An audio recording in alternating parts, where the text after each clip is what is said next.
Hi, good morning and welcome to the ZP Developer Zone. So every Thursday at 8 a.m. London time, we do a free webinar which is generally designed to be technical and to answer questions that kind of come into our website or come into the Developer Zone website. So what I'll do is I'll just essentially jump into it. We do have material available. So this week we're going to do a bit of a focus on CGM, continuous glucose monitoring. And we do have something called the ZP Academy. On the ZP Academy, there's 2 free courses which I would consider relevant to people interested in continuous glucose monitoring. There's one on electrochemical biosensors that's free, and there's one on techniques for electrochemical biosensor developers. So the ZP Academy is worth checking out. Now, one of the things with the ZP Developer Zone is we do this webinar every Thursday at 8 a.m. We take people's technical questions and we start answering them. I just want to say a quick hi to Aftab from Technando and say hi to him. I also want to say hi to Hitcham, who's come online, and nice to see you as well, Hitcham. So we do the webinars really, and then we also have collaborations. It's fair to say that one of the people online today should hopefully be visiting us this summer for a bit of a placement with us. We also offer jobs, and we then have the Developer Zone, which will be relevant today because we'll talk about microfluidics for biosensors as well.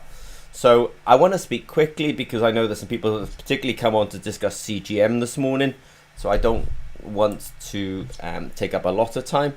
And we're also going to do workshops, and it just struck me that we're going to do a workshop in Spain, but we're building up some momentum in India as well. I think maybe we'll do some workshops in India in maybe Q3, Q4 this year.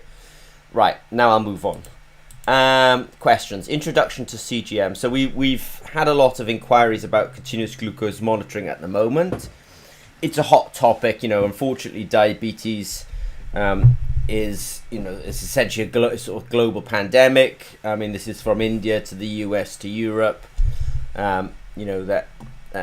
There's unfortunately a lot of type 1, type 2 diabetics, and people are very interested in investing in these kind of technologies.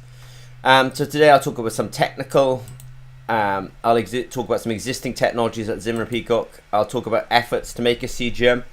I'm going to talk about the effort, how many hours per year do you have to kind of put into this kind of thing, and what kind of cost expectations can you expect when doing a CGM.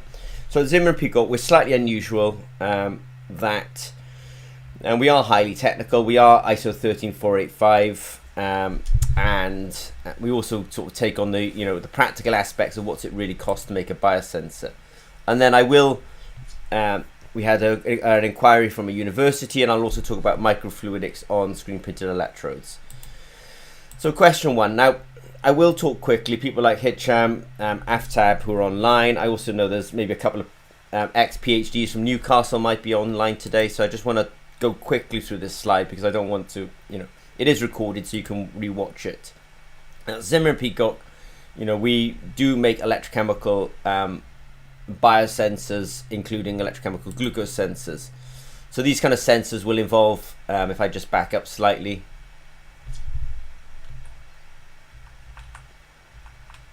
so we'll have some sort of electrode. Now I've drawn this as a 2-dimensional electrode, but we can also be involved in 3-dimensional electrodes. Where if we have a mediator, we would call that a generation 2 sensor. If we don't have a mediator, we call it a generation 1 sensor. Whether you go for generation 2 or generation 1, in some ways is kind of how much investment do you actually have. I think the generation 1 are more straightforward to make than the generation 2 sensors. So the next layer we put down is an enzyme layer. So we obviously have enzymes for glucose. We can deal with ketones, lactones, cortisol, alcohol, etc. So we have a lot of different types of biologically active molecules, and then we have our barrier layer. I'll discuss the role of the barrier layer in a second. So I've just turned this 90 degrees because I think the first thing today is why have you got all these layers? What's the role of them? So the glucose is, for example, it could be in what's called the interstitial fluid. If you're trying to do a CGM, a continuous glucose monitoring, If it's transdermal, then these sensors generally go into the ISF, the interstitial fluid. The glucose can essentially sort of diffuse. Now, the reason for the barrier layer is you don't want all of the glucose necessarily get into the enzyme, because you'll become what they can call oxygen limited, or you can essentially lose linearity. So if you don't have a barrier layer, you can find yourself having good linearity from 0 to 5 millimolar. If you're in the US system, that's about 0 to 90 milligrams per deciliter. And then the sensor essentially plateaus. It doesn't show any more response to higher glucose. If you introduce a barrier layer, then you can extend that linearity something to like 20 millimolar, which is more useful for kind of looking at the hyper range of diabetics. So we have glucose. We actually don't want all the glucose to get necessarily to the enzyme layer, because that limits the linearity of the sensor. So we have a concept in there called the barrier layer, which blocks some of the glucose, but some of the glucose does then get into the enzyme layer. Like I say, I'm super aware of all the PhDs online today, so I want to talk quick, and I want to get on to some of the other aspects of CGM. In that layer, we do have a reaction of glucose with the glucose oxidase. The glucose oxidase, for those who are more interested in the chemistry, gets reduced. There's a reaction with a cofactor, which is oxygen in this respect, and it produces hydrogen peroxide. So that's the sort of key molecule for us in continuous glucose monitoring when using a enzymatic system. And we have, in a generation 2 sensor, we can have something called a mediator. What I realize what I have to do is just drag that there. And a mediator allows us to interact with that hydrogen peroxide, carry the electrons to our electrode, but not do it at the kind of voltages that would normally be required for hydrogen peroxide. So we could potentially do the sensing of glucose at something more like 0 volts rather than 650 millivolts, and that does help with interferences like acetaminophen, ascorbic acid, etc. So if you use a mediator, then we call that a generation 2 sensor. They're a little trickier to make. There's more steps to do. So there's also a generation 1 sensor. So if you have sort of essentially less budget, then you can do a generation 1 sensor where we actually just detect the hydrogen peroxide directly.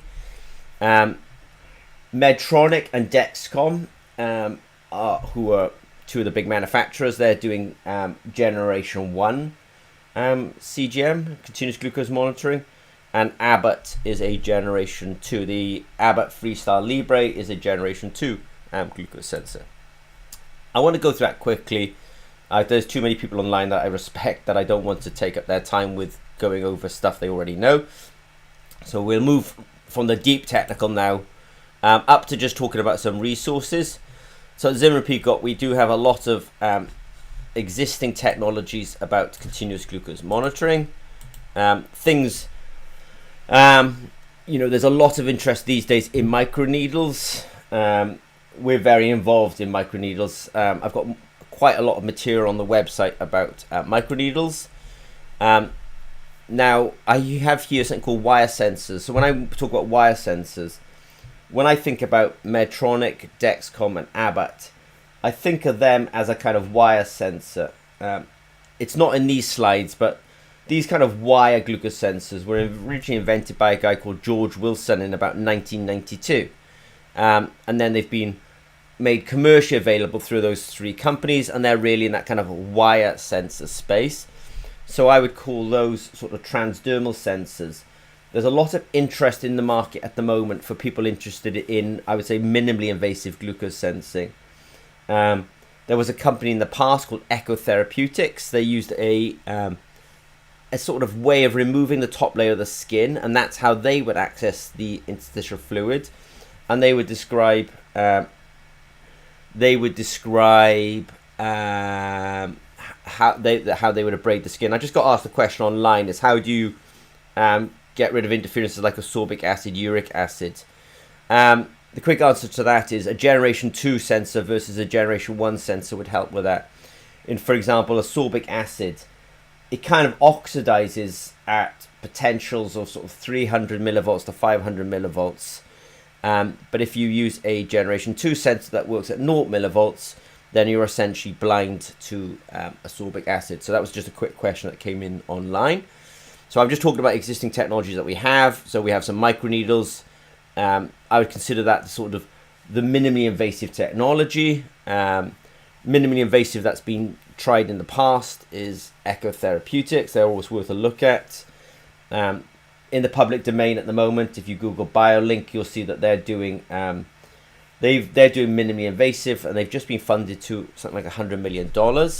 Other technologies that we have at ZP as well is also formulation. I always think that people have their own ideas when it comes to continuous glucose monitoring, for example, and that's why we make our formulations also available online as well. If you're going to be looking at commercializing CGM, continuous glucose monitoring, then I think there's worth taking a leaf out of history. And so if you Google Zimmer and Peacock, the pursuit of the non-invasive glucose sensing, there's a book called Hunting the Deceitful Turkey. That book, there's a link to it here. That book is well worth a read, because it will basically help protect you against making the mistakes of the past. So as I say, we've got a lot of these sort of technologies for doing CGM on our website. I think the way things are moving at the moment, people are very interested in, like I say, in the microneedle space. In some ways, if I was going to go after new markets, like, if I use China or in India, for an example, I'd actually be going more for the sort of wire sensors, because the reason being is people always want low cost. So there's a lot of the groundwork for these wire sensors has been put in place by companies like Medtronic and Abbott and Dexcom. So you can kind of be a Me Too type product. Whereas if you try to do something really cutting edge like microneedles, then there's some science to be still done there, in terms of nobody's ever actually done it and put it on the market. So that would be a little bit of advice that I would be going for, more for these sort of subcutaneous, transdermal, Medtronic, Abbott, Dexcom type sensor, rather than trying to be super cutting edge unless you're extremely well funded. We do have the kind of electronics you need for this, and we also then do have the formulations as well, so you can just deposit these enzymes onto your own substrate. I always try to give people a warning when getting into diagnostics. This was a table I found several years ago, and in that table they do talk about the cost to make. Now here they were using in vitro diagnostics, but I would say that doing CGM, continuous glucose monitoring, is actually tougher than doing in vitro diagnostics. In the in vitro diagnostic space, you bring the sample to the sensor. In the wearable CGM space, you bring the sensor to the sample. I think it's trickier to bring the sample to the sensor. You get a lot of noise in your signal. You have to do a lot of signal processing. You have to keep the sensor running for days to weeks. In vitro, you just bring sample to sensor, get a reading, throw the sensor away. It's sort of quite an easy workflow. So I bring this table up just to start talking about the economics of doing things like CGM. Now Zimmer and Peacock does this. I haven't said it, but we are ISO 13485, which means that we're qualified for the contract development and contract manufacturing, and we also have class 7 clean rooms they're actually class 6, but we certify them for class 7, and we have kind of class 5 zones in there, so very clean environments in order to do this kind of work. Anyway, the quick thing is to set up good manufacturing practice on a system could be something like $500,000 to $5 million US, and they say here that in order to launch an in vitro diagnostic to the market, you're looking at if it's simple, it's 12 million, and if it's complex, it's 55 million. So I do warn people, you got to know what you're getting into, and I would say that CGM is one of those kind of ones where you're definitely not getting into the 12 million US dollar end of the range on these kind of things. An example again is in the public space is BioLink. They raised 100 million at the moment. So lesson from people who've done it, or advice from people who've done this: be careful, it's expensive endeavor. As ZP, we do this quite a lot. Here I'm looking at a CGM that we've been running for 16 days. We've actually run this CGM now for 165 days. So I have no issues with the intrinsic stability of glucose sensors. There's a caveat here, in vitro, and when you start putting these things on the body, that's when all the troubles starts kicking in. But in vitro, these sensors are stable and you can run them. We've run this particular sensor now for over half a year. So I have no issues with the intrinsic stability of these types of sensors. I have touched upon economics of getting to market, but I just want to give you a case study. So Zimmer & Peacock is a contract developer, contract manufacturer, ISO 13485 of electrochemical biosensors, and we do wearable sensor development and manufacturing all the time. So a typical effort to make something like a CGM could be this. So what this shows you here is, at ZP we're very precise and accurate on recording the effort that we put into doing work. So I can see from here that I'm looking at a program that we've run, and in January we were doing less than 800 hours, in February we were doing 800 hours, in March we were doing about 800 hours, in April we were doing just less than 800 hours.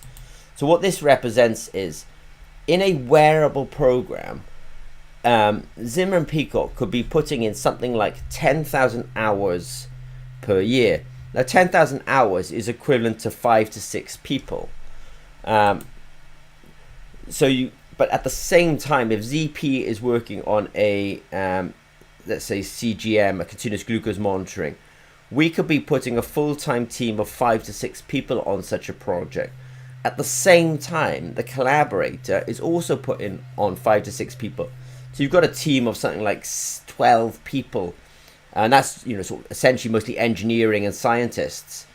So it's not a small effort, and even if we're putting 5 to 6 people on it, the collaborator is also putting 5 to 6 people onto these teams.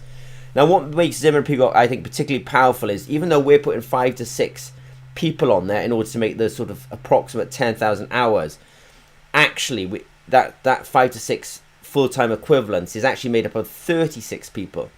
And that's the strength of it, because you're able to, because 5 to 6 people don't necessarily have all the skill sets that you need in order to do a continuous glucose monitoring system. When I think about it, you need at least the sensor, you need at least the electronics, you need at least the kind of cloud computing, which I think in places like India that's very strong. You need at least the data science, which I also think in places like India is very strong.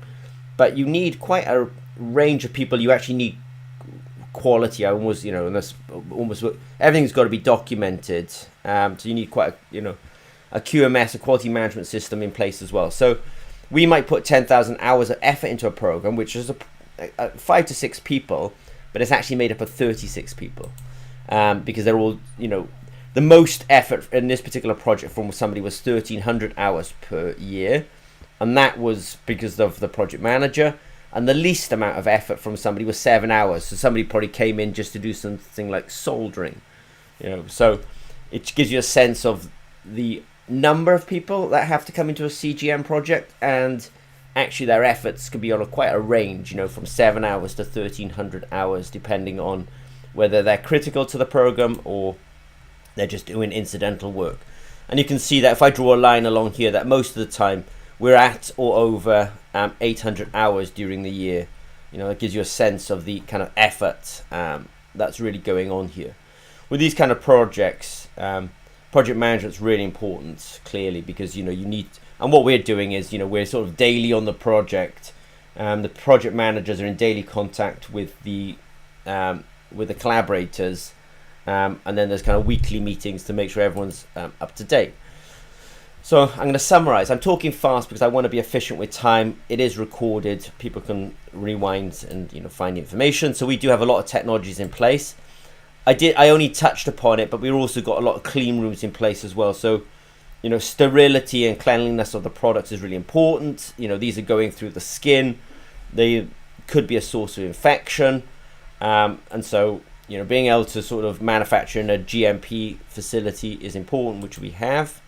and these are not low-cost efforts. And I've just been asked a question online: do the SPEs, screen printed electrodes, support for multiple reusability?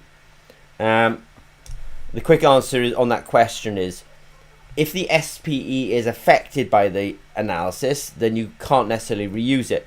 If the SPE is not affected by the analysis, then you can reuse it. So I'll give you a case, an example. If I was trying to detect, you would never do this, but if I was trying to detect ferricyanide, that's unaffected. The electrodes there would be unaffected by the analysis. If I was trying to detect capsaicin, which is the molecule which gives you the spiciness in chilies, that will absorb onto the electrode during the analysis, and you can't reuse the electrode. So the quick question that came in online: can I reuse SPEs? And the quick answer is, it depends what you do. In the case of something silly that you'd never do, which is ferricyanide, you could reuse it. In the case of chili sensing, something like capsaicin, which is an organic molecule, it sticks to the surface of the electrode. You can get a single reading out of it, and after that then you keep building up more and more capsaicin, so you can't be reliant on the accuracy of the SPE. Sorry to come off topic, but we do answer questions live, doing the live streaming as well. Question number 2. Right. So question number 2, I've now left CGM. So if I was to summarize CGM, it's doable. It has to be well funded if you're really going to do it in a commercial aspect. We do have a lot of technologies for this, and we are qualified to do it. And my advice would be, if you've got a big budget, then you can start thinking about what's called minimally invasive technologies, generation 2 sensors. If your budget is small, I'd be going more for the kind of wire sensor, generation 1 type sensor. Now I'm going to flip and go to question 2. So question 2 now, complete change of direction. The word SPE has come up during the YouTube video this morning, or the YouTube streaming. So an SPE, screen printed electrode. This is, I would say, the world's most, we sell a lot of these SPEs. This is our hypervalue carbon electrode.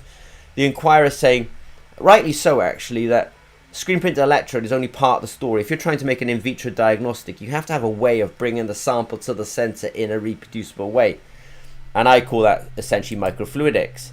So you have to make a microfluidic device, you could have a strip of SPEs, screen printed electrodes like this, and you could then bring on what we call laminates, adhesive materials that you essentially bond on top of these screen printed electrodes, and you start converting them from bare screen printed electrodes to screen printed electrodes with microfluidics on them.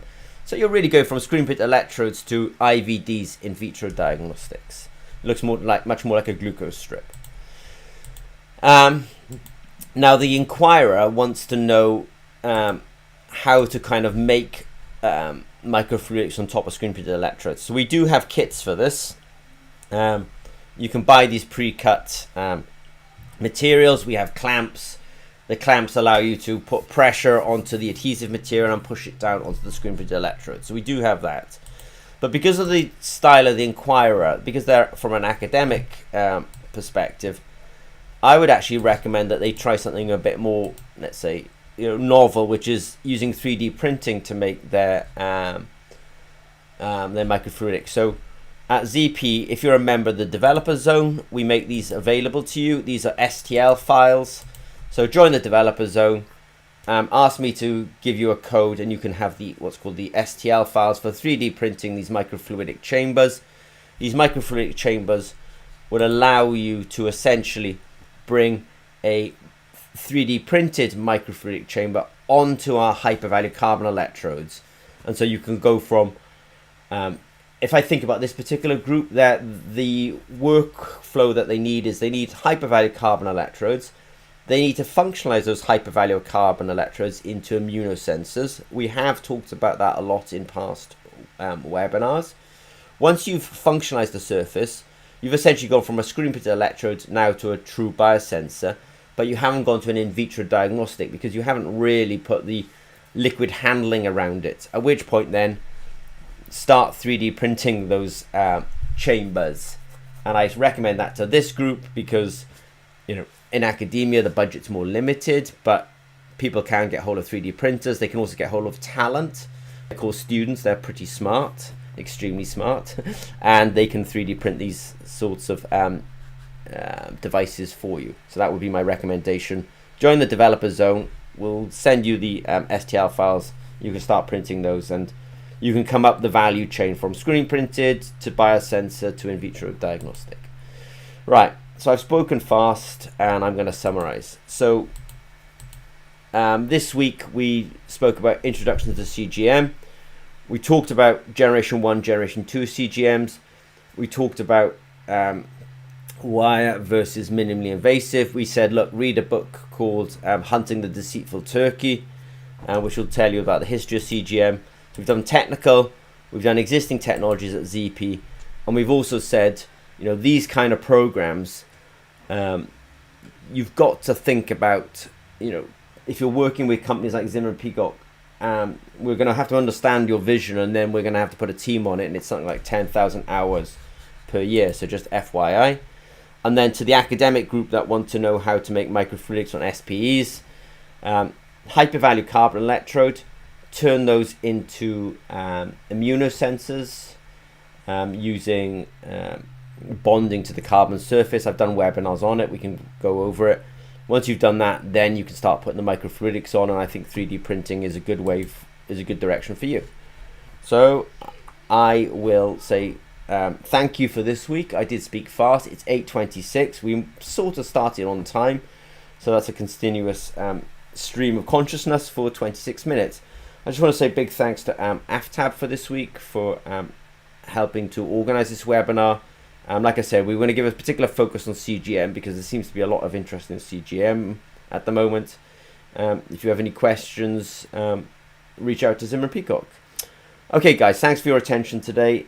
I'm going to jump into some meetings now. Thanks, AFTAB. Thanks, Hitcham. And thanks, Srinivas, for your questions online. And I hope I was responding quickly, but I hope that did help. Okay, thanks, guys.